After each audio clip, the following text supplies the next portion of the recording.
اب میں اس مسئلے کی وضاحت کر دیتا ہوں انشاءاللہ تعالیٰ، پھر گفتگو ختم کرتا ہوں، کیونکہ اب کل 13 مارچ ہے، تو اب جمعۃ الوداع جو ہے یہ 13 مارچ کو یا 20 مارچ کو؟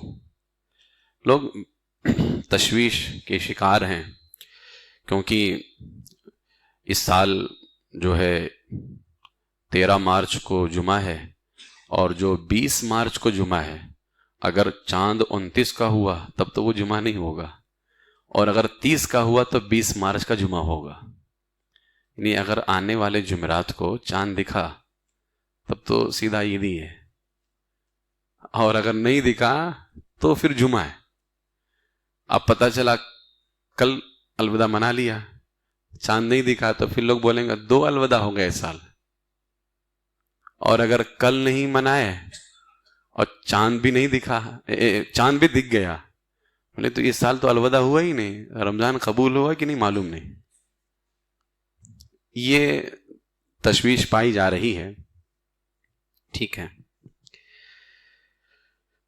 سب سے پہلے یاد رکھ لیں، الوداع جمعہ کو ہمارے یہاں ایک خاص اہمیت حاصل ہے، اور اس میں عام طور سے جمعہ میں جو خطبہ پڑھا جاتا ہے الوداع میں، وہ الوداع الوداع یا شہر رمضان، یہ خطبہ پڑھا جاتا ہے۔ یہ نہ تو جو ہمارے یہاں ایک اہمیت ہے، نہ یہ شریعت مطہرہ میں ہے، اور نہ ہی اس کا کہیں پر حکم دیا گیا ہے۔ اگر شرعی نقطۂ نظر سے دیکھا جائے تو ماہ رمضان شریف کا آخری جمعہ بھی اور جمعوں کی طرح ایک جمعہ ہے۔ جو شان، جو فضیلت ماہ رمضان کے پہلے جمعہ کی ہے، وہی شان، وہی فضیلت آخری جمعہ کی بھی ہے، الگ سے کچھ نہیں۔ فضیلت بہت ہے لیکن ہر جمعہ کی ہے، الگ سے آخری جمعہ کی کوئی فضیلت یا کوئی شان نہیں ہے۔ اس سلسلے میں امام اہل سنت اعلی حضرت علیہ الرحمہ کی کتاب فتاوی رضویہ شریف کی 8ویں جلد سے ہم آپ کے سامنے 1-2 عبارتیں پیش کرتے ہیں۔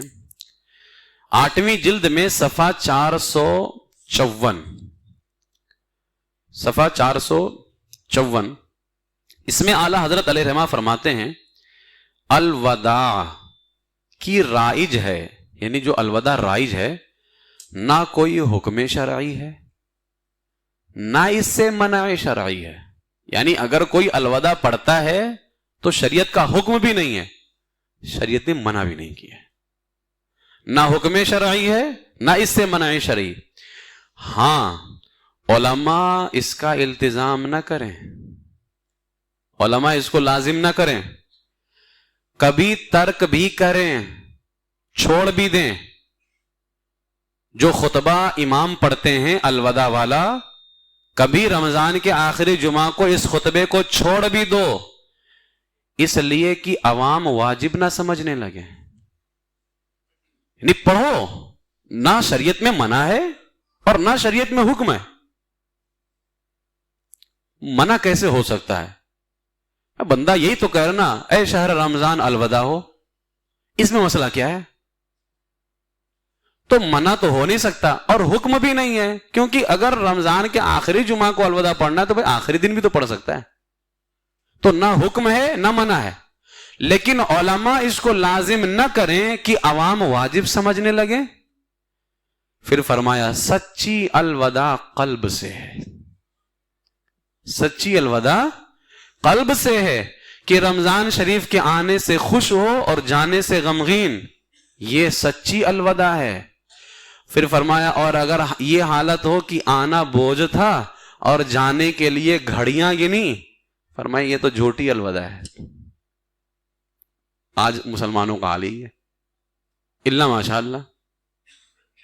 اب اس عبارت سے کیا پتا چلا کہ الوداع پڑھنا، الوداع خطبہ پڑھنا یا الوداع جو کلام پڑھا جاتا ہے، نہ یہ شریعت میں حکم ہے اور نہ شریعت میں منع ہے، منع بھی نہیں ہے، حکم بھی نہیں ہے۔ ایک عبارت اسی جلد سے صفحہ 452 سے پیش کرتا ہوں۔ اعلیٰ حضرت علیہ الرحمہ فرماتے ہیں الوداع جس طرح رائج ہے حضور سے ثابت نہیں،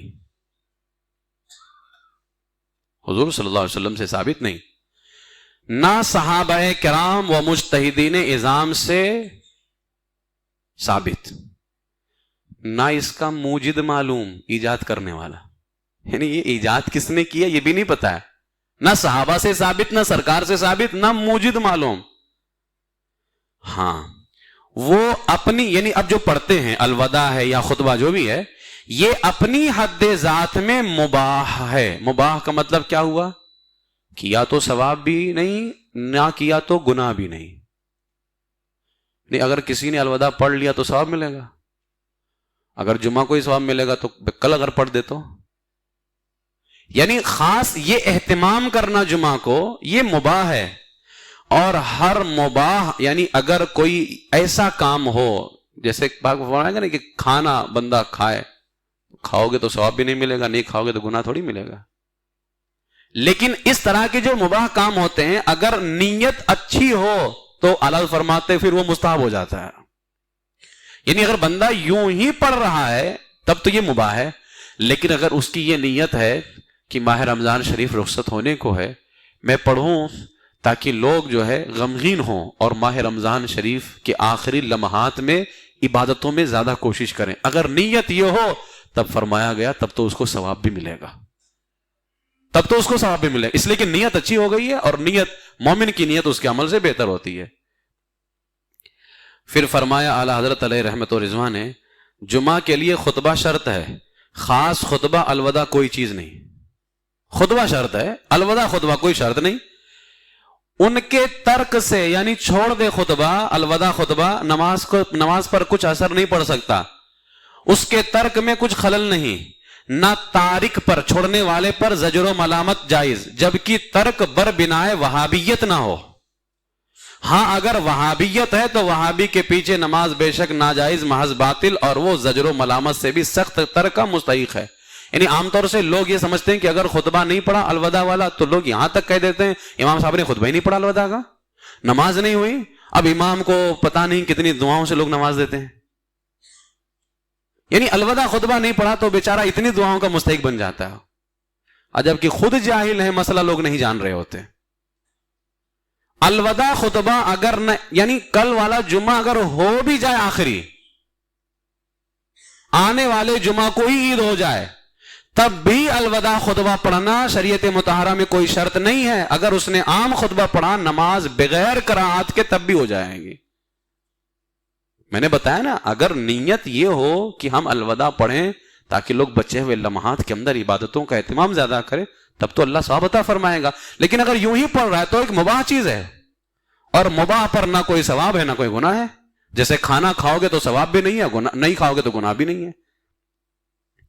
پھر اعلیٰ حضرت علیہ فرماتے ہیں اس فتوے میں جو کچھ لکھا حرف بحرف صحیح ہے سوائے اس لفظ کے کہ افضل ترک است، یعنی اس میں لکھا ہوا تھا چھوڑنا افضل ہے، اعلیٰ نے فرمایا چھوڑنا افضل مت کہو، اس کی جگہ یوں کہو التزامش نہ شاید گاہے ترک ہم کنند تا عوام گمان وجوب و امتنان، یعنی یہ کہو اس کا التزام نہیں کرنا چاہیے، کبھی کبھار چھوڑ دو تاکہ عوام اس کو واجب یا سنت نہ سمجھ لے، اس لیے کہ اگر واجب ہوتا علماء نہیں چھوڑتے، اور اگر یہ سنت بھی ہوتا تب بھی نہیں چھوڑا جاتا، اگر کسی عالم یا مفتی نے چھوڑ دیا ہے اس کا مطلب نہ وہ واجب ہے نہ سنت ہے، تو عوام کبھی اس فکر کے اندر نہیں جائے گی کہ یہ واجب ہو گیا۔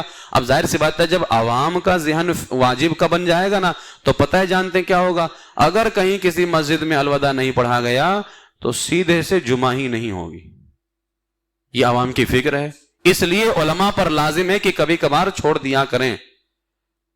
یہ ہے فتاوی رضویہ شریف کی 2 عبارتیں جو میں نے آپ کے سامنے پیش کی ہیں۔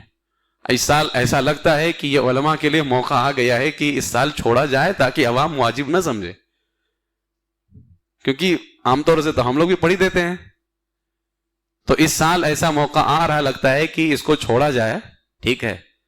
تو میرے عزیزوں کہنے کا مطلب یہ ہے اس چیز کو اتنا زیادہ ہی مت لو، کوشش یہ کرو، لمحات چند بچے ہوئے ہمارے پاس ہیں، اللہ سے دعا کریں دعاؤں کا اہتمام کریں، عبادتوں کا اہتمام کریں، ذکر و اذکار کریں، مجھ گنہگار کے لیے دعا کریں، اپنے لیے دعا کریں، ٹھیک ہے؟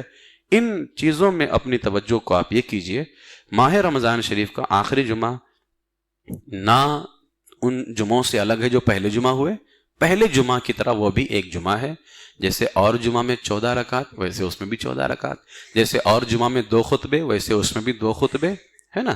یہ اس جمعہ کے حوالے سے ہے۔ اس لیے چاہے جمعہ 13 مارچ کو ہو یا 20 مارچ کو، ہمیں زیادہ اس بارے میں تشویش میں نہیں پڑنی چاہیے، فکر نہیں کرنی چاہیے۔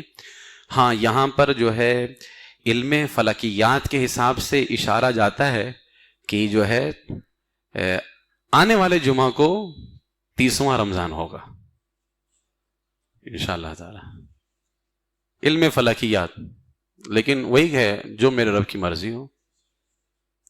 سن 2 ہجری میں رمضان شریف کا روزہ فرض ہوا، سرکار علیہ السلام مدینہ شریف تشریف لائے، تو سن 2 سے لے کر کے 10 ہجری میں حضور کا انتقال ہوا، تو گویا سرکار کی زندگی میں رمضان فرض ہونے کے بعد روزہ کتنے سال آیا؟ 9 سال۔ 7 سال 29 کے ہوئے، 2 سال صرف 30 کے ہوئے۔ صحابہ نے پوچھا یا رسول اللہ ہم تو 30 کا روزہ رکھنا چاہتے ہیں لیکن یہ 29 کا ہو جائے تو پھر ہماری کمی تو کوئی نہیں، حدیث پاک کا مفہوم ہے، یعنی 30 روزوں کا ثواب 30 روزہ رکھنے پر ملتا ہے، اور ایک روزے کا ثواب کتنا زیادہ ہے؟ اگر ایک روزہ چھوٹ جائے بندہ پھر پوری زندگی روزہ رکھے تو وہ ثواب نہیں پا سکتا ہے جو رمضان میں رکھنے پر ملتا۔ تو صحابہ نے پوچھا یا رسول اللہ ہم تو رکھنا چاہتے ہیں لیکن 29 کا ہی ہمیں مل پاتا ہے، تو میرے آقا علیہ السلام نے فرمایا فکر نہ کریں، روزہ اگر 29 کا بھی ہوا تو اللہ 30 کا ثواب عطا فرماتا ہے۔